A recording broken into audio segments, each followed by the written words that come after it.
আমরা এখন দাঁড়িয়ে আছি মহানন্দা নদীর পাড়ে।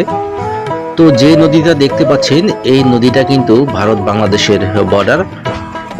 ওপারে ভারতের শিলিগুড়ি, এপারে বাংলাদেশের বাংলাবান্ধা নদীর পার। আমরা মূলত সেই বাংলাদেশের অংশেই দাঁড়িয়ে আছি এবং এখান থেকে পুরো নদীর সৌন্দর্যটা দেখছি।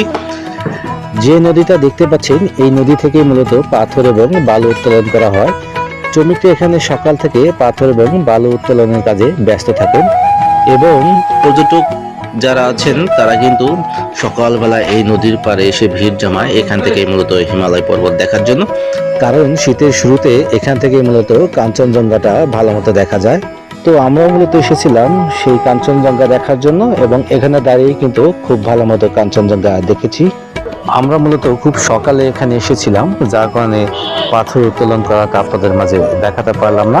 যারা মূলত কাঞ্চনজঙ্ঘা দেখার জন্য এই তেঁতুলিয়া আসেন তারা কিন্তু বাংলাবান্ধা এই মহানন্দা নদীর পাড়ে এসেই ভিড় জমান, কারণ এখান থেকেই কাঞ্চনজঙ্ঘা ভালো মতো দেখা যায়। ধন্যবাদ সবাইকে এতক্ষণ আমার এই নগর ক্রিয়েশন ফেসবুক পেজের সাথে থাকার জন্য।